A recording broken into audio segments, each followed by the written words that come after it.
Certainly over the last 20 years of my career, I have had creative slumps and I found ways to overcome them. It can really mess with you, and it can mess with your head and the way you feel about yourself and the way you feel about your art. Try a new form of art or creativity that you've never tried before.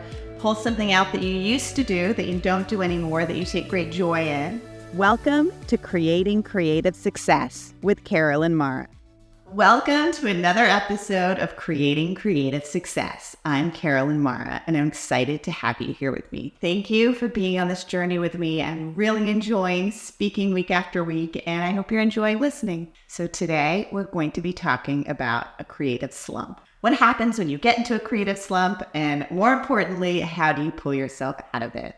As artists, I'm sure all of you, I can imagine, know what it feels like to have a creative slump.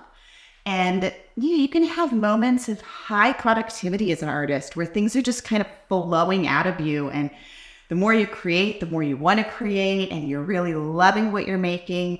And then you can have moments of small slumps, like you have small blocks, but you can pick yourself back up because you're in this greater flow. And then there are moments where that slump just comes up and you cannot pull yourself out, and it can really mess with you, and it can mess with your head and the way you feel about yourself and the way you feel about your art, and it can just keep piling on top of each other, and those slumps can be really difficult to get out of. So that's what we're going to talk about today, and I am no stranger to that. Certainly over the last 20 years of my career in different forms of art, I have had creative slumps, and I've found ways to overcome them.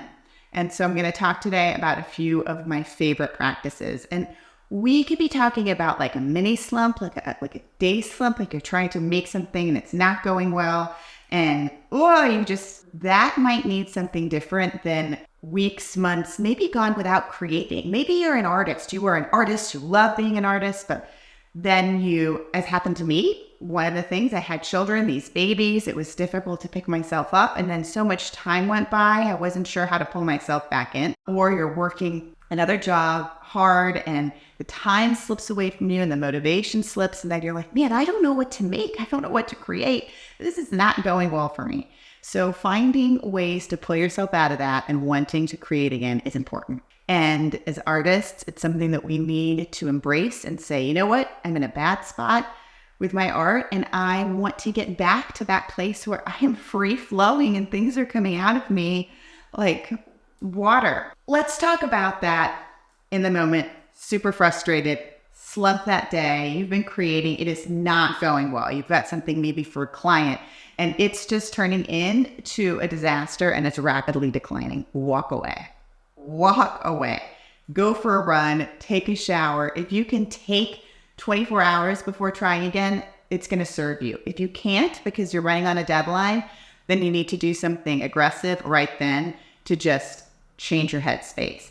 I really think a cold shower can reset you, just like a cool body plunge or working out really hard or something to just release some of that energy in a different way. Calm yourself. I know I talk about mindfulness, so you can go to a moment of Zen, but in that moment, at least when I'm frustrated, I have destroyed a not destroyed, like broken it, but like really screwed up a canvas and felt really deflated about it. And I have something for a client and it's just not turning out the way I wanted to. And I need to walk away and reset myself, and a cold shower or a long run, then a cold shower will do me really good. Also because you can get in your head and you can start to make it something so much bigger than it is. So let's not go that far and let's just focus on the moment and trying to reset ourselves. Now, if we're talking about a longer form issue, we're trying to pull back into art, we haven't created in a while, we haven't created anything meaningful in a while. Maybe you're creating, but it's just like connecting to you the way that another body of work used to connect to you. And you need to find a way to find that passion, that peace, that drive, that desire. The first step, the first thing that I'm going to tell you to do is to write.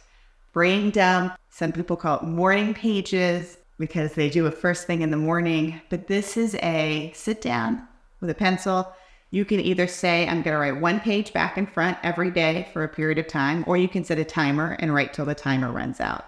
The point here is not to have proper grammar, to worry about how you're spelling anything.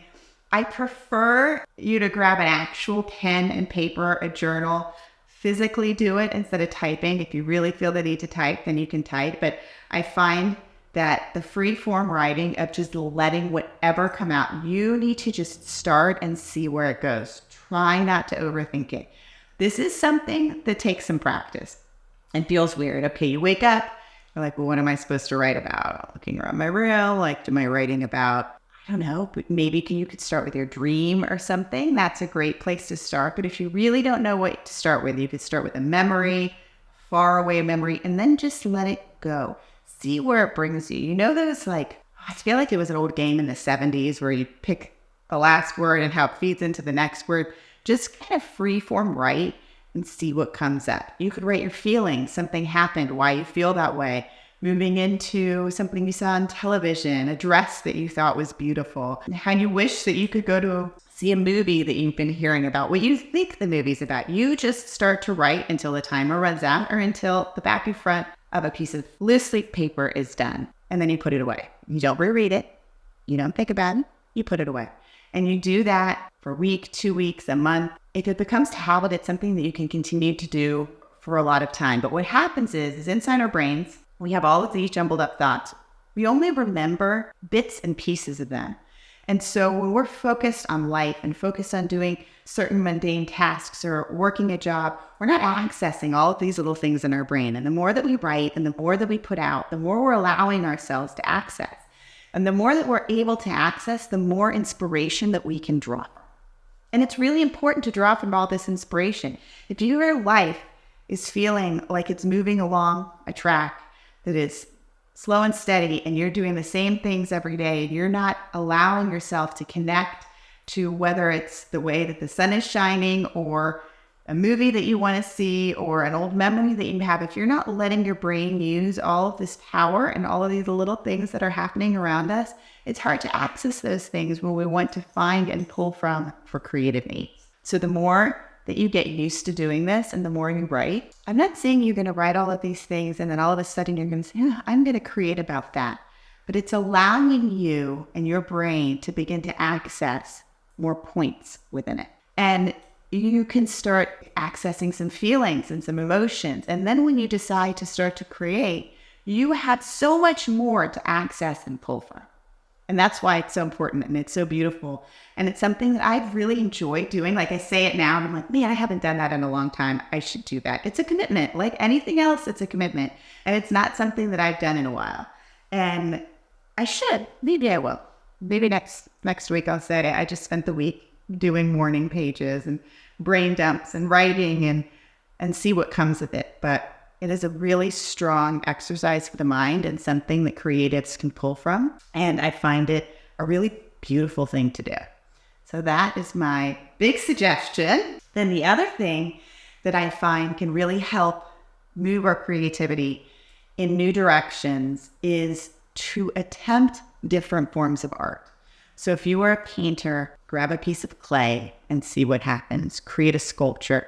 Maybe find object sculpture. Or it could be something that you've done in the past. For me, I did a lot of photography and now I'm painting. But if I just need to jumble myself up and find my creative voice in a different way, I may grab a Polaroid camera. I love a Polaroid camera. You can't take a million pictures like you can on your iPhone. What you see is what you get. You get one shot per picture and it's tangible and you see it afterwards. And it makes me slow down, think about what I'm going to do.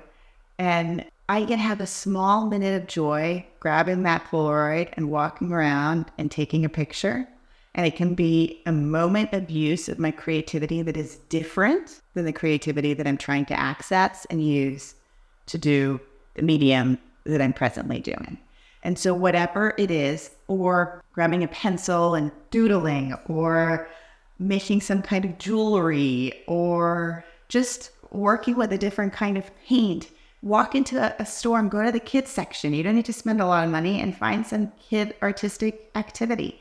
But enjoying making something from a different realm than you're used to can help you access your creativity and break your slump, because you're finding the beauty and the voice in creating for something else, something that might be new to you, or it might not be new to you, but it's different than what you're used to doing. The third thing that I want to say that you should do if you're in a long-term a slump that you can't put yourself out of, that's lasted for a while, is to do some kind of prompts or challenges. It just helps you direct your mind to do something, and it helps you have focus.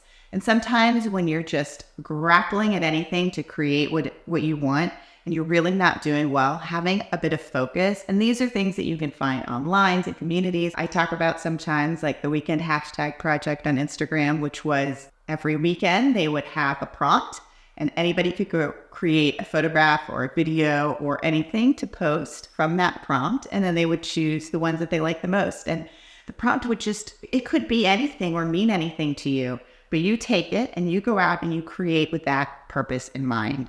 And it was just a really beautiful thing, because it forced all of these people to go out and to create something, to use their mind and use their creativity. And it created this wonderful culture of creatives. And I really loved it. And while it's not quite as popular anymore, you can go on, think writing prompts. If you're a writer, there's writing prompts. All different types of people do that. And you can do the same thing for art. Just Google artistic prompts, photo prompts, writing prompts, anything. And read the prompt and go out and create with that in mind. And it gives you a different purpose. You just need to shake it up.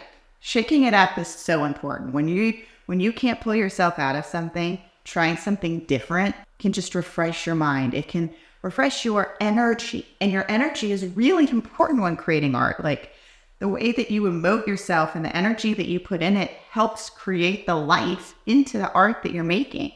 And so I find it really helpful. Again, these are all things that I've done. And I personally happen to love prompts. I spent a large period of my life teaching classes where prompts were a really big part of it. And it's because I think that it's like exercise. You know, they say you need to exercise a little bit every day, exercise your body, and you'll get stronger. Exercise your mind. The more you do all of these quick math facts, the faster you can do them. Exercise your creativity. Take all these prompts, do little things every day. The more you use your mind to come up with ideas and to think about things, the easier it is to do it. It's the same thing with those writing prompts, with that brain dumps. The more you're thinking, the more you're using your mind in creative ways, the more you're able to do it. All of this, like everything else, it's about putting in the commitment, putting in the time, but finding small ways to help push you forward. I believe wholeheartedly that anybody and everybody can be an artist. They just have to find the artistic bone in their own body, and it's different for everyone. And you might be creative in the way that you cook, the way that you plate, the way your dishes. You might be a creative genius in the kitchen. You might be a creative genius in the science lab. Wherever it is that you create is your creation and what you're pulling out of yourself. But you need to commit to that. You need to keep trying things. And prompts can help. Exercise can help. The more you do, the stronger you get. And creative slumps really, really suck. And they feel so defeating sometimes. And you just kind of want to crawl into bed and put the covers over your head and say, okay, I'm done. I can't do this anymore. But like anything else, the more you do, the more you access those parts of the brain that are telling you to be creative, that are pulling that creativity out of you, the easier it is to get there and more fulfilling it is. And so little wins, little victories bring greater and greater and greater success. And so don't fret. Don't let that creative slump just completely cut you down, and go out there, spend some time writing. Try a new form of art or creativity that you've never tried before. Pull something out that you used to do that you don't do anymore, that you take great joy in. And look for some prompts to do things differently than you would think, and to push you and motivate you in new directions. And all of these things will help pull you out of that slump. Please let me know what slump you're in, and tell me what you use to get yourself out of it, and maybe give other advice that I haven't thought of. I would love that. And I hope you like this video, and you click like and subscribe to my channel so that you don't miss any other episodes in the future. And thank you for being here. Let me know what you want to talk about next.